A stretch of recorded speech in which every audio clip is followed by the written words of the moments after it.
বই নিয়ে ভিডিও কিন্তু আমি আগেও বানিয়েছি, রিভিউ দিয়েছি। তবে যেটা আমার কাছে কম মনে হচ্ছিল সেটা হচ্ছে মারিয়াকে নিয়ে বলা। সো মারিয়া বইটি যখন আমি 2 বছর আগে লিখেছিলাম, তখন এই বইটি আমাকে কাঁদিয়েছিল।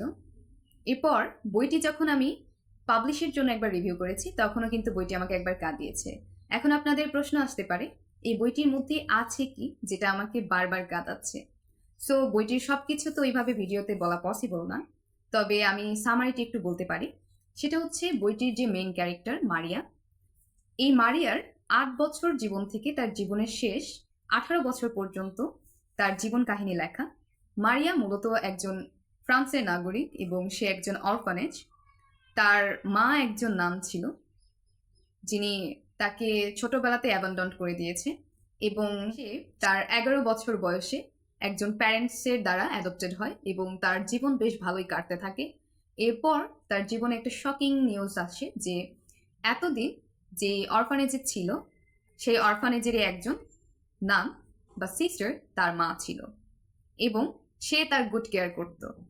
এরপর মেয়েটা তার মাকে হারিয়ে তার আবারও তার অ্যাডপ্টেড প্যারেন্টসের কাছে ফিরে যায় এবং সে তার অ্যাডপ্টেড প্যারেন্টসদের সাথে খুব ভালোভাবে জীবনযাপন কাটাতে শুরু করে। এবং প্রায় 1 বছর পর তার অ্যাডপ্টেড প্যারেন্টসের যে ফাদার ছিল, সে মূলত ব্যাংকক্রাফট হয়ে যায় এবং তারা তাদের বাংলো ছেড়ে একটা রেন্টেড বাসায় ভাড়া নিয়ে থাকে। তাদের লাইফটা অনেক মিজারেবল হয়ে যায়।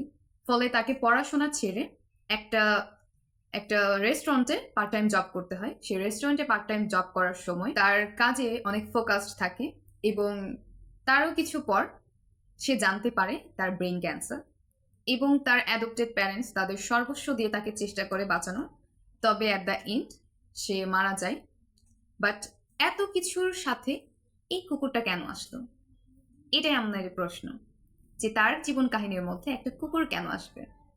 সো কুকুরটা যখন সে 8 বছর বয়সে অরফানেজে থাকতো, তার পরিচয় এই কুকুর অ্যান্ড্রের সাথে হয় এবং এরপর থেকে তার জীবনের প্রত্যেকটা মুহূর্তে এই কুকুর অ্যান্ড্রে তার সাথে ছিল এবং তার জীবনের শেষ মুহূর্ত পর্যন্ত তার সাথে ছিল। সো মূলত বইটা একটা সামাজিক বন্ধন, একজন মানুষ এবং তার আনস্পোকেন একজন প্রাণীর মধ্যে একটা বন্ডিং, একটা ভালোবাসা, একটা বিশ্বাস, সেটাকে স্থাপন করে। আর সব থেকে মেইন কথা, যারা ইংলিশ পড়তে, যারা ইংলিশ ইমপ্রুভ করতে চান, তাদের জন্য বইটি সব থেকে বেস্ট হবে, কারণ বইটিতে অ্যাডভান্স টু বেসিক সব লেভেলের ইংলিশ ইউজ করা আছে। আশা করছি বইটা যদি কেউ পড়ে এবং বোঝে, শেষে গিয়ে সে কান্না করতে বাধ্য হবে। সো বইটা কিন্তু সরাসরি পেজে নক করলে পেয়ে যাবেন, অথবা রকমারিতে বইটির অথর বা বইটির নামে সার্চ করলে অবশ্যই বইটি পেয়ে যাবেন এবং সারা দেশে হোম ডেলিভারি।